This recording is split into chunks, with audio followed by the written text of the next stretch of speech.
Meus cumprimentos. O tema é Dom Pedro II. Há muito tempo eu estava querendo escrever sobre o imperador Pedro II, uma das mais admiráveis personalidades da nossa tão esquecida história. Porque escrever sobre ele, não sei.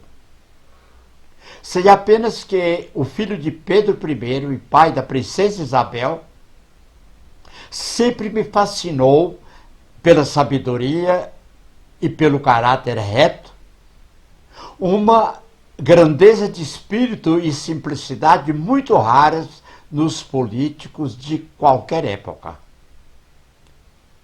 Hoje cumpro a promessa comigo mesmo e sei que isso é bom, servindo de uma espécie de catarse, que é algo como um banho da própria alma, um descanso de compromisso e de tensões que nos invadem o saber e o querer. Ciro dos Anjos, o grande escritor montesclarense, dizia que tudo que a gente quer escrever ou escreve constitui uma gravidez intelectual, e quando não vem o parto, não virá o descanso. Enquanto não vem o parto, não virá o descanso. Bem haja, como dizem os portugueses. E o que sei eu de Pedro II?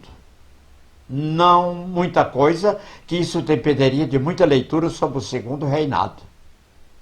Mas sei um pouco que posso passar com prazer para os que têm a paciência de me ler e de me ouvir. Como é a moda, é bom começar dizendo que Pedro II foi um grande democrata, amigo do povo, simples como devia ser um cristão.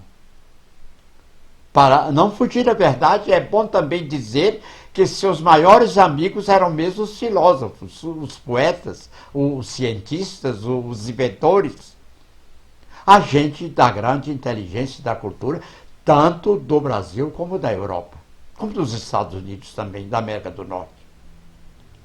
O que ele não gostava muito era da realeza cheia de pompas e de protocolos, o povo metido da nobreza cheia de luxo e de aparências. Então Pedro II sentia-se bem mesmo, era na companhia de homens como Victor Hugo, Renan, Thomas Edison, Longfellow, Graham Bell, Pasteur, Alexandre Herculano, Manzoni, Gonçalves de Magalhães, Francisco Otaviano, Carlos Gomes, Pedro Américo, intelectuais que ele admirava e protegia. Dizem que ele nunca deixou de demonstrar constrangimento diante das cortes de grande gala e muito ouro.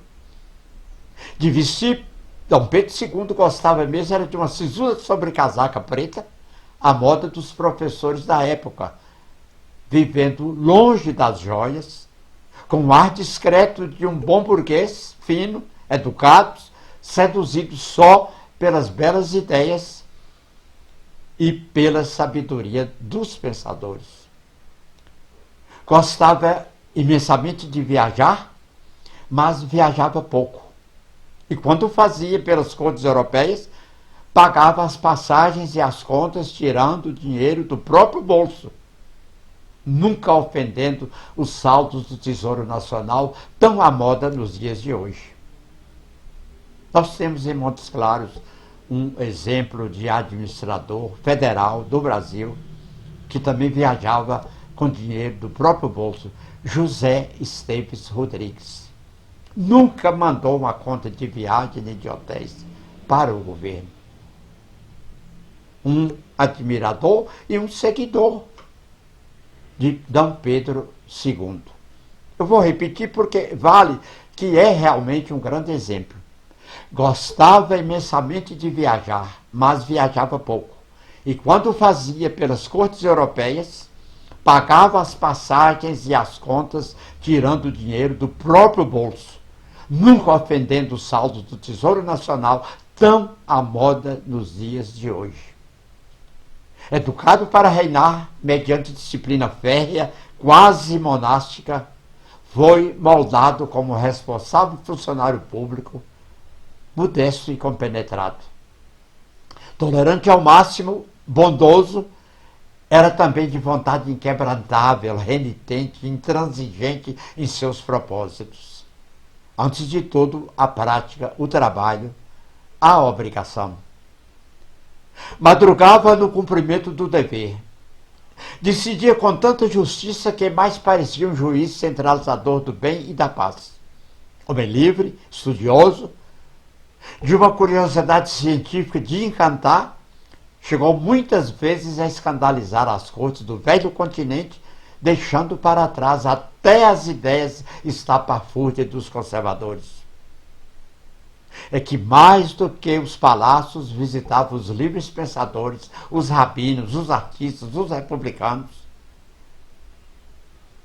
como Renan, os ímpios Renan e Victor Hugo. Pouco lhe restava a antipatia quase que natural do Papa Pio XI, um radical conservador que nunca lhe poupou censuras. Claro que não chegava a ser um iconoclasta, isso nunca.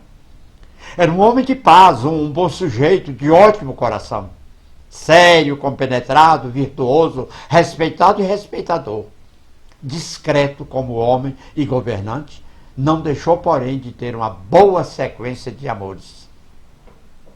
Além do que teve para com sua mulher, princesa napolitana, Dona Teresa Cristina Maria, modelo de bondade, D.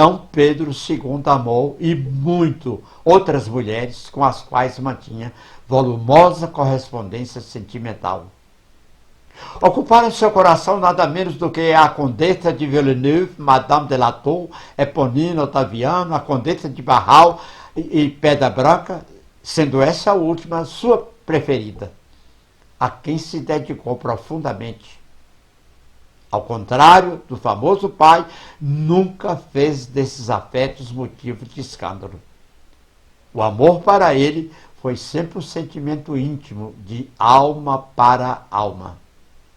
O pai dele deixou reconhecidamente 40 filhos fora do palácio. Mas, pela conta dos historiadores, D. Pedro I deixou 100 filhos, uma centena de filhos. Vou voltar a falar de Pedro II. Expulso do Brasil numa trágica e tempestuosa madrugada de 17 de novembro de 1889, na proclamação da República Brasileira, viajou chorando de tristeza e de saudades, já muito alquebrado pelos longos anos de trabalho e de estudos. Morreu num quarto simples do Hotel Bedford, em Paris, 2 anos depois. Seu maior sofrimento eram as lembranças do Brasil. Quanto era dolorosa a dor do exílio.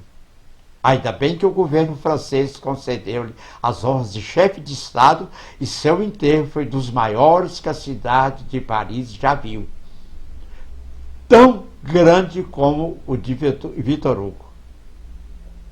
Eu acho que aqui está havendo um certo exagero, porque o velório de Victor Hugo contou com as presenças de 1 milhão de pessoas. Mas o que a história diz é que o enterro dele foi tão grande, ou tão importante, como o de Victor Hugo. Diante do sábio e do homem, mais uma vez a Europa se curvava perante o Brasil. Ainda bem que o Brasil era, e podia ser, ou é, um país quase sério.